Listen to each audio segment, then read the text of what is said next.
En este ejercicio nos piden hacer varias cosas, como por ejemplo calcular la media aritmética, la mediana y la moda con estos datos que son datos del IVA, que es un impuesto que se aplica en diversos países europeos a la compra de obras de arte específicamente.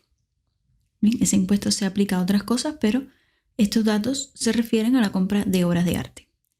Entonces los resultados para cada país son los siguientes, es decir, en España sería un 16%, en Italia un 20%, en Bélgica un 6% y así.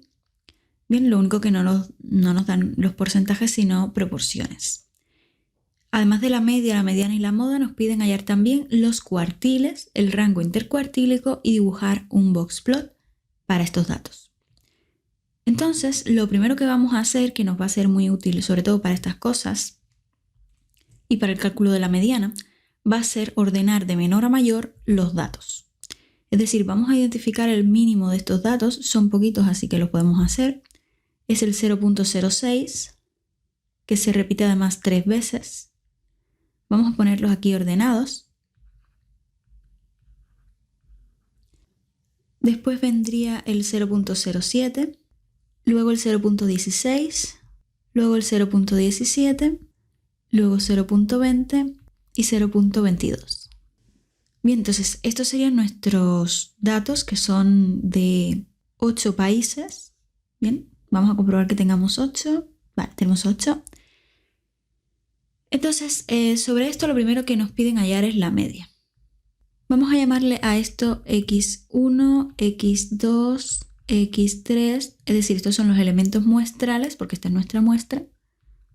x4, x5, x6, x7 y x8.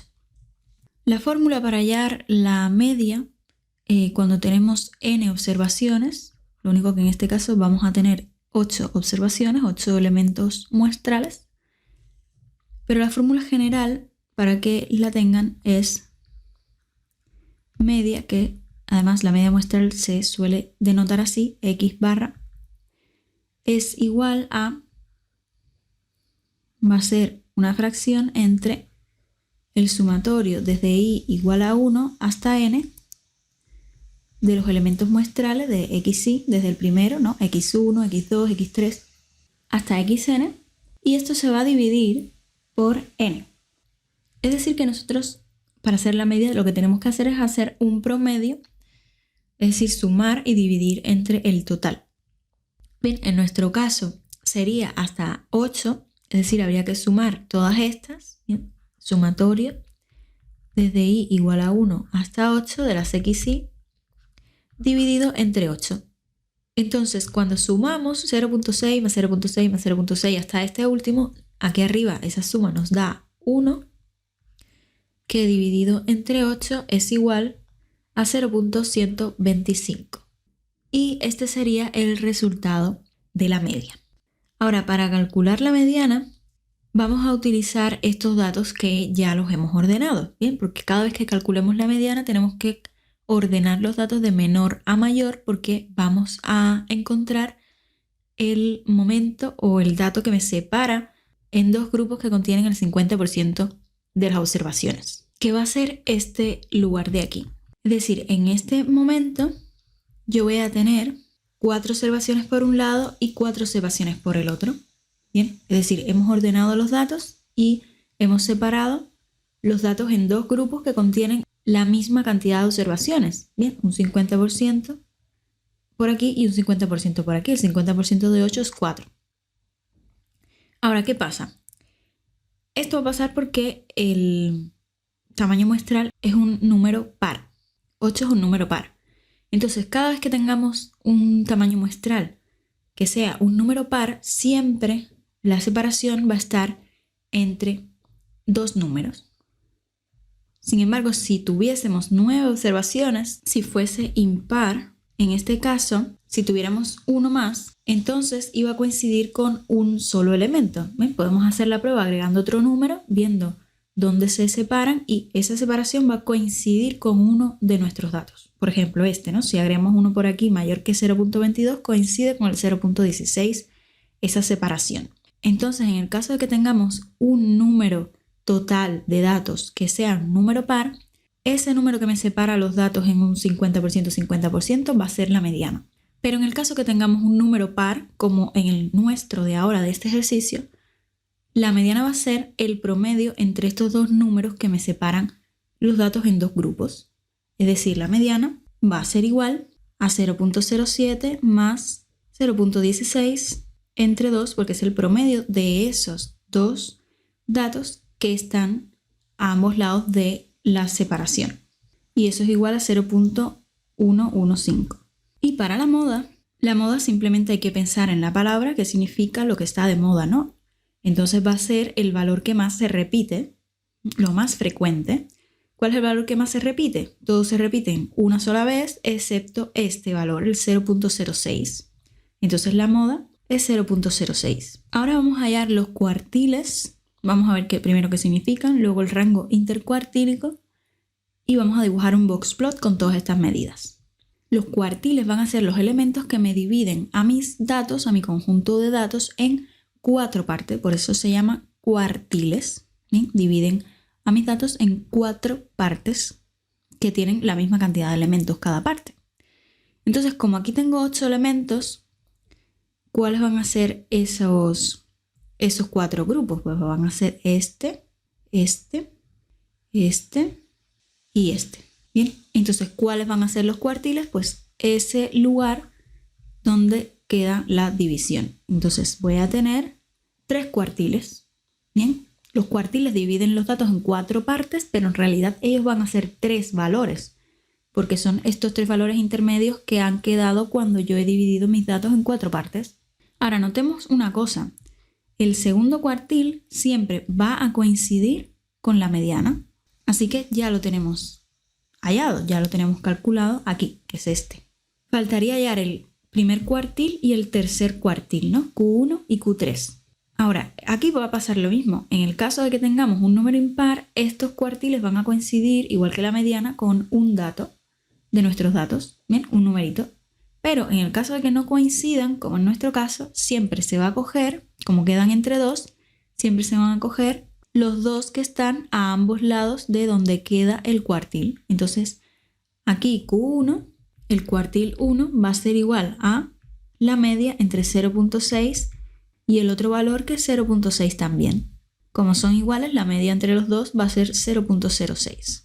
Q2 ya sabemos quién es la mediana, que es 0.115. Y Q3, para Q3 vamos a tener que hacer la media entre 0.17 y 0.20, que son los que quedan a ambos lados de donde cae Q3. 0.17 más 0.20 entre 2, y esto es 0.185. Entonces, una vez que tengamos los cuartiles, podemos hallar el rango intercuartílico, RI. El rango intercuartílico va a ser la diferencia entre Q3 y Q1. Bien, es decir, 0.185 menos 0.06. Y esto es igual a 0.125. ¿Qué va a representar este rango? Vamos para arriba. Como es la diferencia entre Q3 menos Q1, pues ese rango va a ser la distancia que hay de aquí a aquí. ¿Para qué nos va a servir esto? Pues todo esto nos va a servir para hacer lo último que nos piden en el ejercicio, que es el boxplot. El boxplot es, en español, diagrama de caja y bigotes, donde vamos a hacer una cajita y esa cajita va a estar formada por uno de los lados por Q1, que es el primer cuartil, que es 0.06, y luego el otro lado de la cajita va a ser Q3. Bien, o sea, aquí va a estar Q1, aquí va a estar Q3, 0.185, y luego aquí vamos a pintar una línea vertical que va a ser la mediana, que va a ser Q2. Bien, no coincide exactamente con el medio de esta cajita, porque el medio de esta cajita, si lo encontramos, no es exactamente esto. Así que la mediana no va a estar exactamente en el medio, sino un poquito más para la izquierda. Este va a ser Q2. Esta va a ser la parte de la caja del boxplot, pero faltarían los bigotes. Para dibujar los bigotes, lo primero que tenemos que ver es que lo vamos a llevar hasta donde llegue el mínimo por este lado y el máximo por este lado de nuestros datos. Pero como vimos, el mínimo, es decir, el valor mínimo que podemos encontrar en nuestros datos es 0.06. Por lo tanto, aquí no voy a tener bigote porque el bigote va a coincidir con este lado del boxplot. Y por este lado vamos a ver cuál es el máximo. El máximo es 0.22, que es el mayor valor que tenemos en nuestros datos. Por lo tanto, hasta aquí va a llegar el bigote. Pero no se acaba aquí, porque tenemos que encontrar las barreras.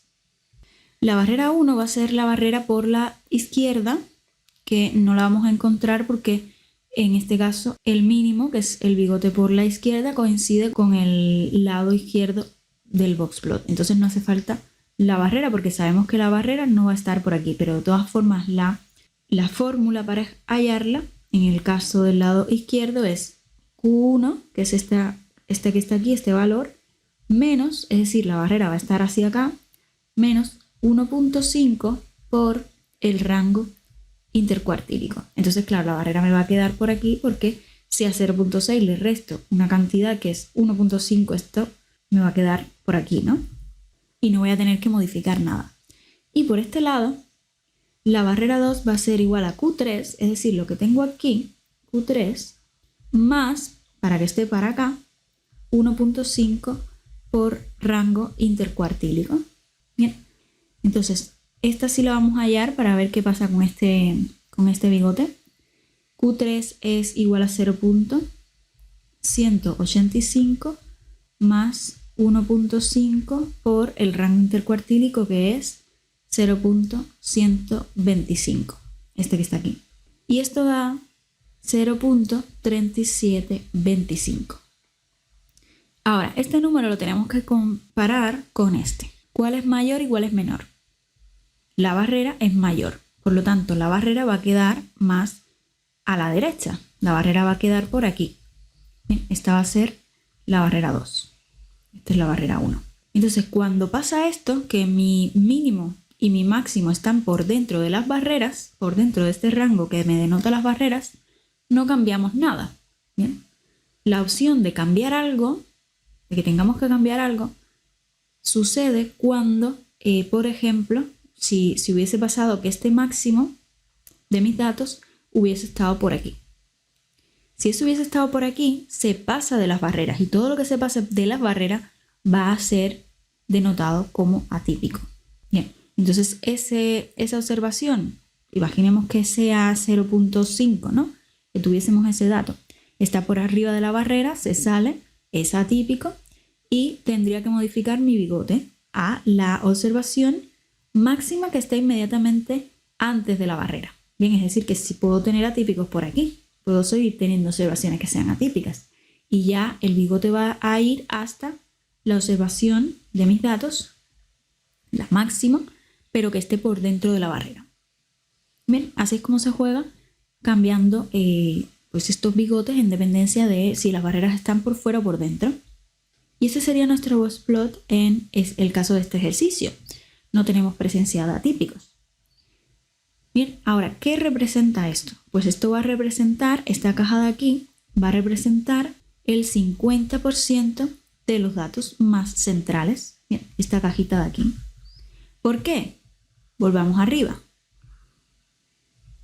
Porque si hemos dividido nuestros datos en 4 grupos para hallar los cuartiles, eso significa que aquí voy a tener un 25% de mis datos, aquí un 25%, aquí un 25% y aquí un 25%. Bien, en la caja del boxplot, que era esta, bien, porque estaba delimitada por Q1 y por Q3, aquí en esta caja, ¿cuántas observaciones hay? Pues lo que corresponde a estos dos grupos, que sería en total un 50%. Bien, esto es muy útil porque por aquí va a estar dentro, va a estar la media, va a estar la mediana, que son estimaciones del centro de mis datos, y este 50% sabemos que son los datos más centrales porque son los que están alrededor de la media. Entonces esto nos permite también describir nuestros datos y ver de alguna forma cosas también con más detalle como son la asimetría y cosas así.